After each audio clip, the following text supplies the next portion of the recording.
Thank you, Salish. And we will have at the end of the session 15 minutes for Q&A. So you can ask any questions from Salish during that time. The next speaker is Naveen Prakash, co-founder Global Logistics Solution, will present his subject matter on South Asia's consolidation business. Naveen, over to you. Hi, good morning, everyone. I want to thank the organizing committee for bringing me here. So it's my second time on the same topic.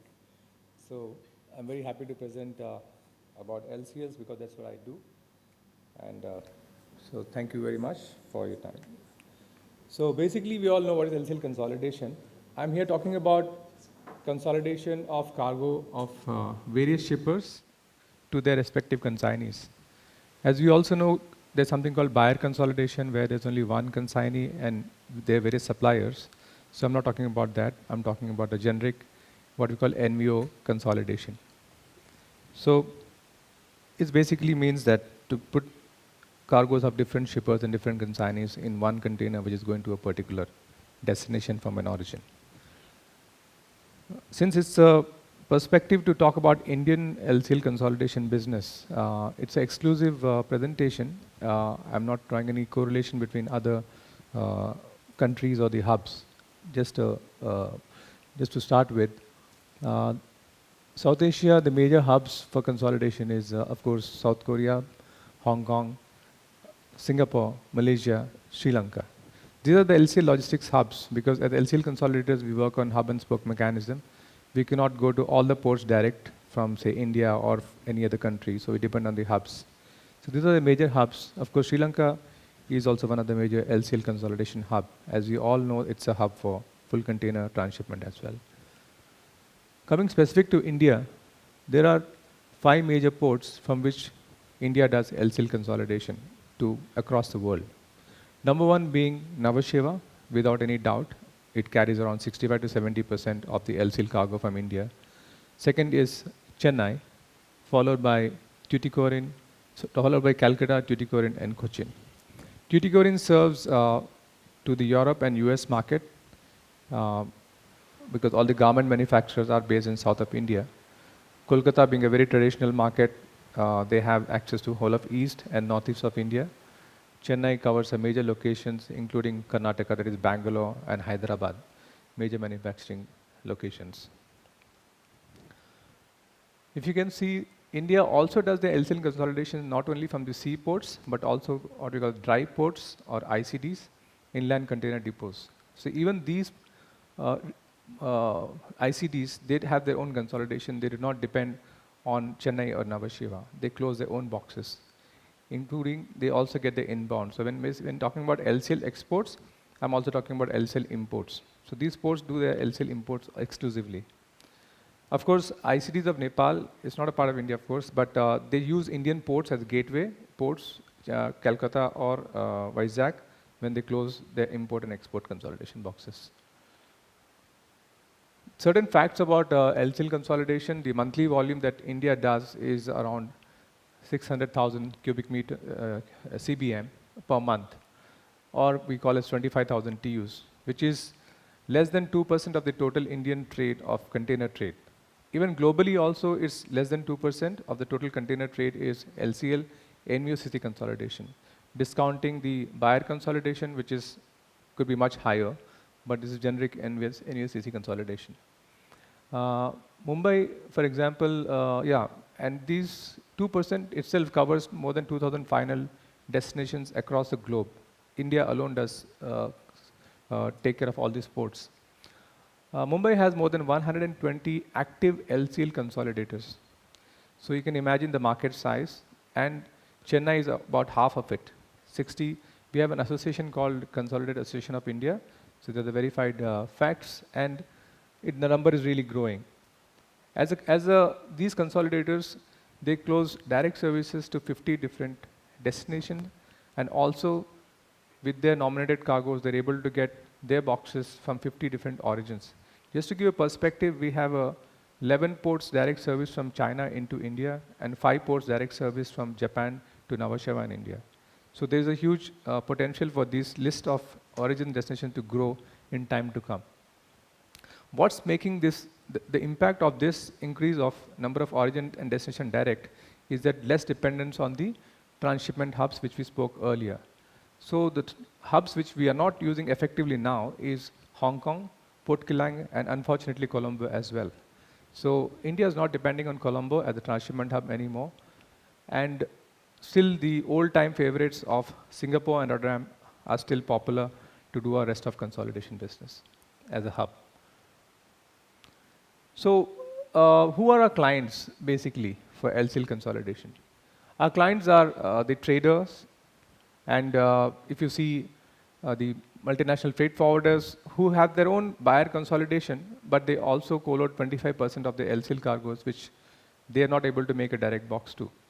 For example, DHL claims that they want to keep 98 to 99% of their LCL cargo in their own pipeline, but still the 1% is a big volume for us.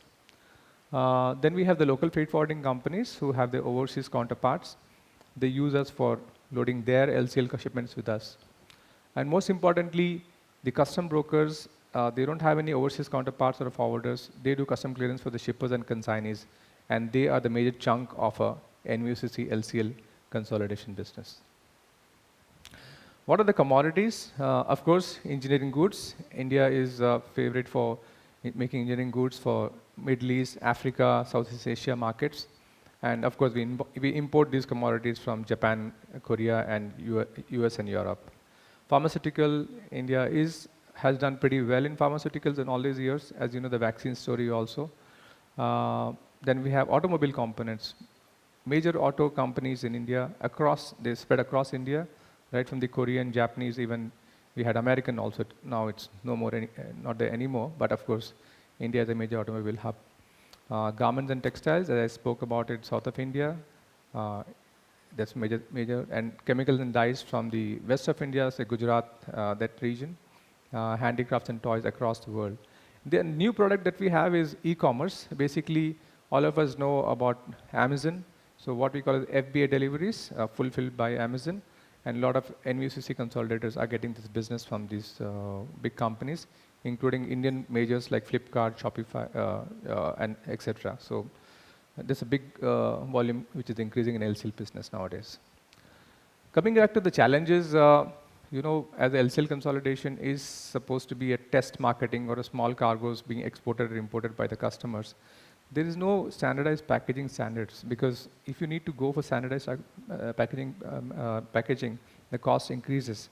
So there's one issue where we are not able to optimize the box space. Every single cubic meter that we adds revenue to us, but there's one major issue.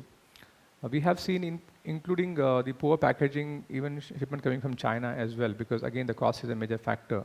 The cargoes get damaged and stuff like that. Poor labeling, it's not only cost of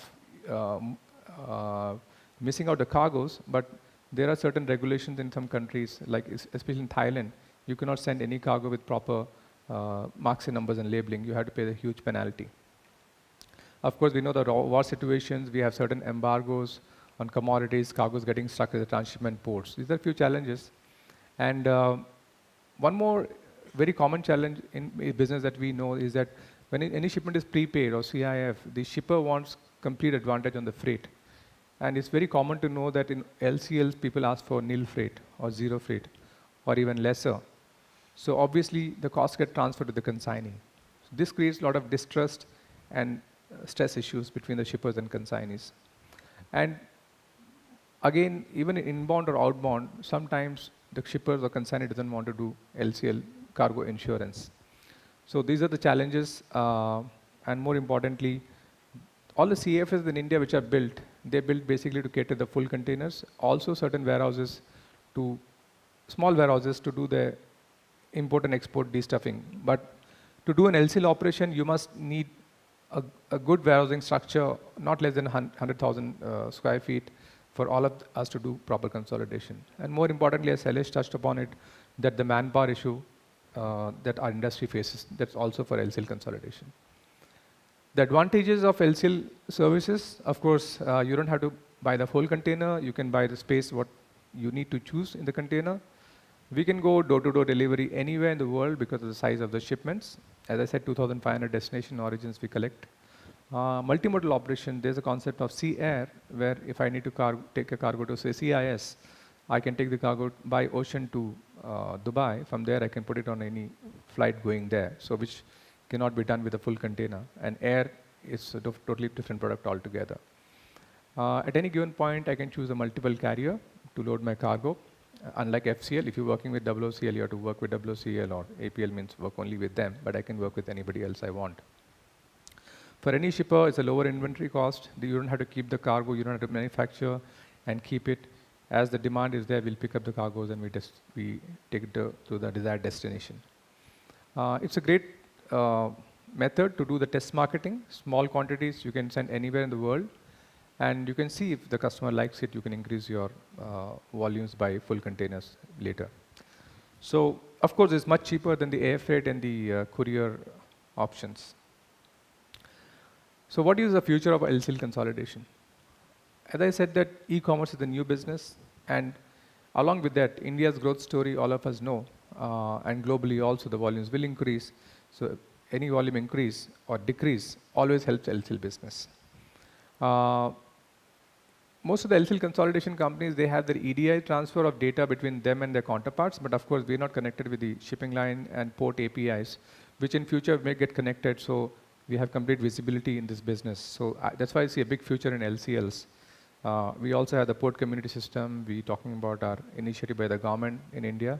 So of course, as the business grows, between the investments and the encouragement with the government for the small and mid-sized companies in India, they will be having smaller volumes. Of course, it will go only by LCLs.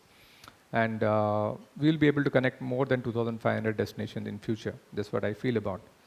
And last but not the least, there is a great interest by the shipping lines itself to get into this industry. That means they believe LCL is going to increase.